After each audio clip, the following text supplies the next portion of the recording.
इकडे कवला खाण्यासाठी किंवा हे खाण्यासाठी बाहेर येतात, तर त्यांना रात्रीच्या बॅटरीच्या प्रकाशामध्ये पण पकडू शकतो. असे काळ्या पातीचे खेकडे हे आपल्याला आपल्या कोकण आणि पश्चिम महाराष्ट्राच्या सह्याद्री डोंगर भागामध्येच भेटतात. खाली समुद्र कोकण किनारपट्टीमध्ये वेगवेगळ्या प्रकारचे वेगळे खेकडे भेटतात.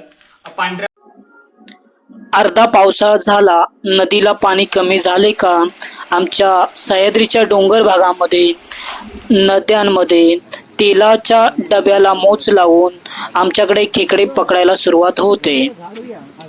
रिकामी प्लॅस्टिक किंवा पत्र्याचा तेलाचा डबा घेऊन त्याला मोच लावून त्यामध्ये एक छोटीशी बाटली घ्यायची, त्याच्यामध्ये कोंबडीचे आतडे ठेवून त्याला होल करायचे आणि ती बॉटल आपल्या तेलाच्या डब्यामध्ये टाकायचे आणि तो डब्यामध्ये टाकल्याच्या नंतर तो डब्याचं झाकण लावून घ्यायचं.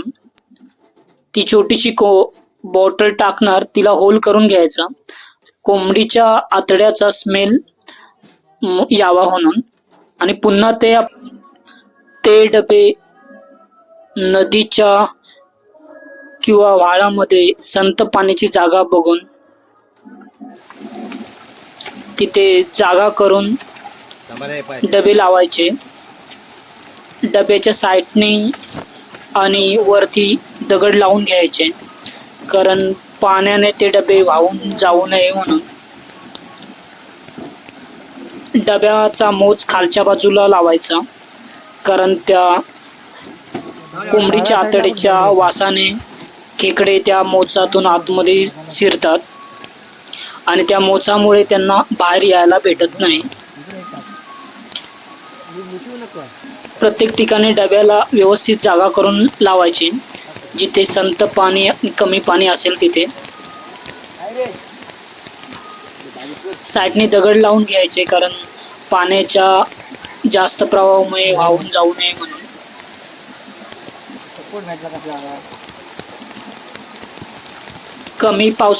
कमी पाण्याच्या ठिकाणी लावायचे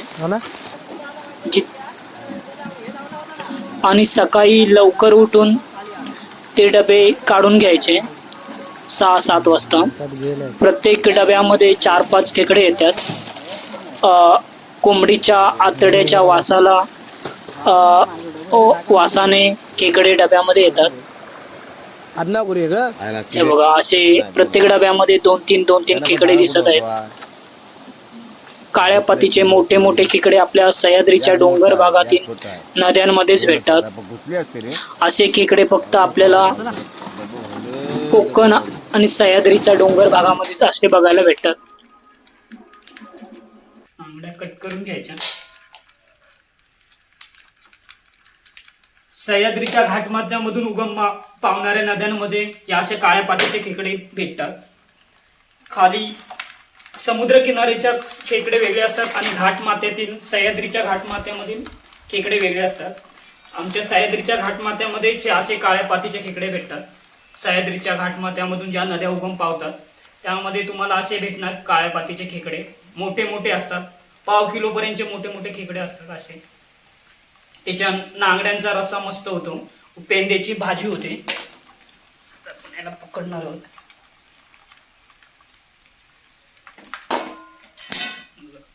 हे नांगड्यामध्ये बोट घुसलं तर बोट कट करतं खेकडा.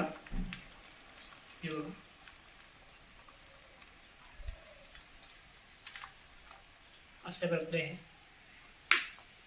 दोन्ही नांगडे असे आरामात पकडायचे पायाखाली घेऊन, नाहीतर बोट बीट कट करू शकतं. आणि हे बाजूचे नांगडे कट करायचे.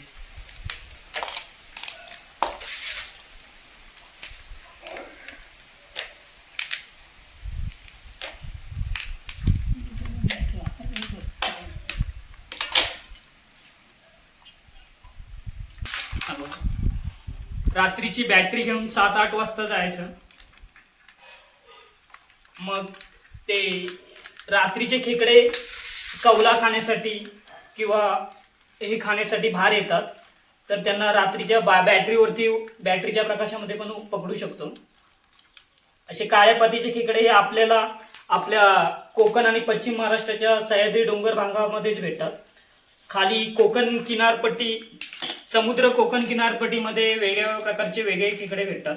पांढऱ्या पातीचे किंवा वेगळ्या प्रकारचे ते समुद्रकिनारी, कोकणच्या समुद्रकिनारी वेगळे भेटतात. हे फक्त घाटमाथ्याच्या नदीमध्ये असे भेटतात त्या काळ्या पातीचे. हे पाव किलोचे पण मोठे खेकडे असतात.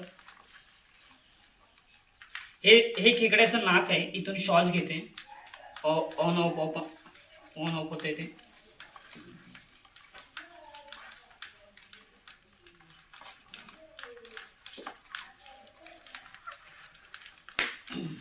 तर माझा आंगड्याने बोट पकडलं होतं.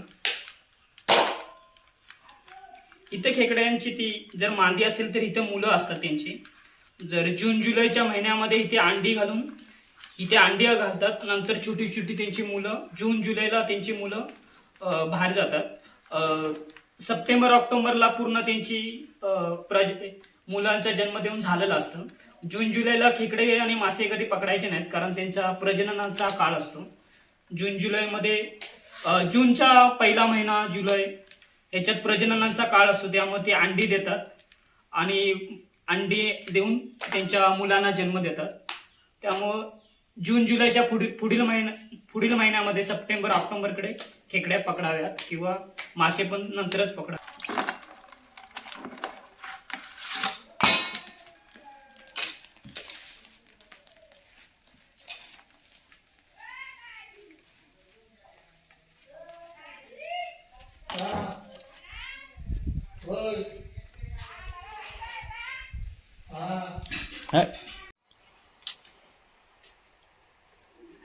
माझी आई खेकडे साफ करते.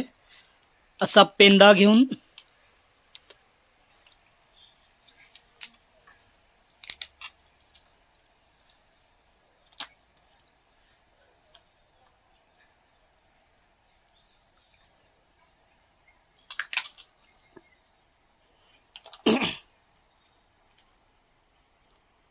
खेकड्याची कापरी आणि पेंदा वेगळा होऊन जातो.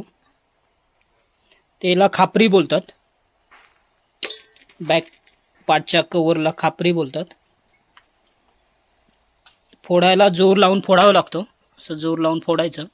खापरी वेगळी करायची आणि हा पेंदा वेगळा करायचा. पेंद्यामध्ये मांद असतं. मांद म्हणजे चरबी बोलतात ते. त्याला एका कपामध्ये वेगळं करून त्याच्यामध्ये चटणी मीठ टाकून ते खायचं. त्याला जखमेसाठी, डोपर दुखीसाठी ते चांगलं असतं. ही आमच्या घराची पाठची बाजू आहे. ही आपली लाकडं ठेवायचं आहे आणि आपला सातमध्ये आहे.